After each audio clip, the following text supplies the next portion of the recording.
আসসালামু আলাইকুম। এটিএন বাংলা সংবাদে সবাইকে স্বাগত জানাচ্ছি আমি চিন্তিয়া হক।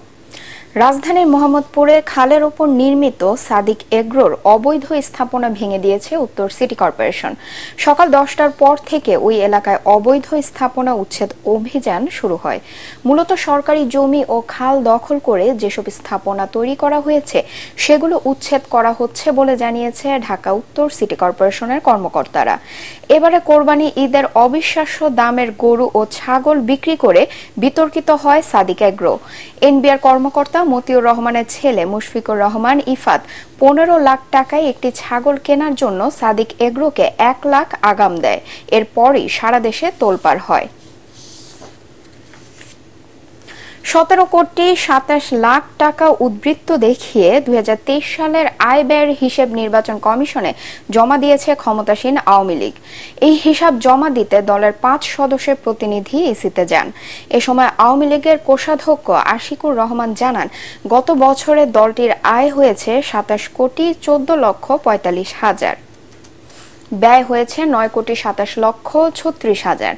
আগের উদ্বৃত্ত সহ 21টি ব্যাংকে বর্তমানে দলের 90 কোটি 55 লাখ 31 হাজার টাকা জমা রয়েছে বলেও জানান তিনি। চন্দ্র বিজয় করার মতো প্রযুক্তি শিক্ষা অর্জন করতে শিক্ষার্থীদের প্রতি আহ্বান জানিয়েছেন প্রধানমন্ত্রী শেখ হাসিনা।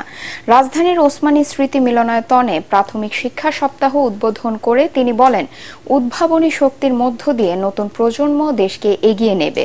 শিশুদের শুধু স্কুলের বই না পড়িয়ে তাদের সুপ্ত মেধা মনন বিকাশের সুযোগ সৃষ্টি করে দিতে শিক্ষকদের প্রতিও আহ্বান জানান প্রধানমন্ত্রী। এ সময় শিক্ষা ক্ষেত্রে বিশেষ অবদানের জন্য প্রাথমিক শিক্ষা পদক 2023 তুলে দেন প্রধানমন্ত্রী শেখ হাসিনা। আজকের শিশু আগামী দিনের নাগরিক, যারা একদিন এদেশে কর্ণধার হবে। এই শিশুদের মধ্য দিয়ে তো একদিন কেউ প্রধানমন্ত্রী হবে, মন্ত্রী হবে, বড় বড় সরকারি চাকরি করে বৈজ্ঞানিক হবে।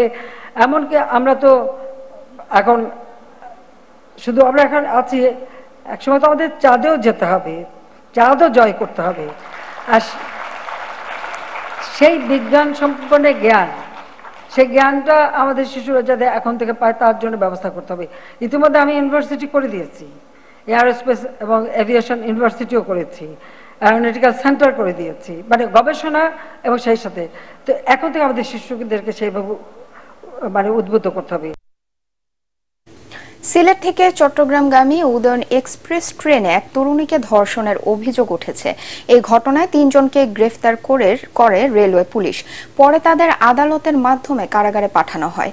গ্রেফতার 3 জনই ট্রেনে খাবার সরবরাহকারী প্রতিষ্ঠান এসএ কর্পোরেশনের কর্মী। এ ঘটনায় ট্রেনের পরিচালক গার্ড আব্দুর রহিমকে সাময়িক বরখাস্ত করা হয়েছে। গ্রেফতারকৃতরা হলেন জামাল, শরীফ ও রাশেদ।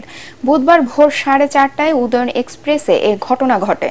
ট্রেনটি ওই সময় কুমিল্লার লাকসাম পার হয়ে চট্টগ্রামের দিকে যাচ্ছিল। এ বিষয়ে চট্টগ্রাম রেলওয়ে থানার ভারপ্রাপ্ত কর্মকর্তা জানান, ওই তরুণী বর্তমানে পুলিশের হেফাজতে আছে।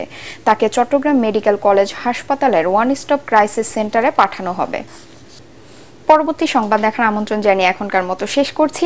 এটিএন বাংলা সংবাদ ইউটিউবে দেখতে ব্রাউজ করুন youtube/ATN Bangla News। ধন্যবাদ সবাইকে।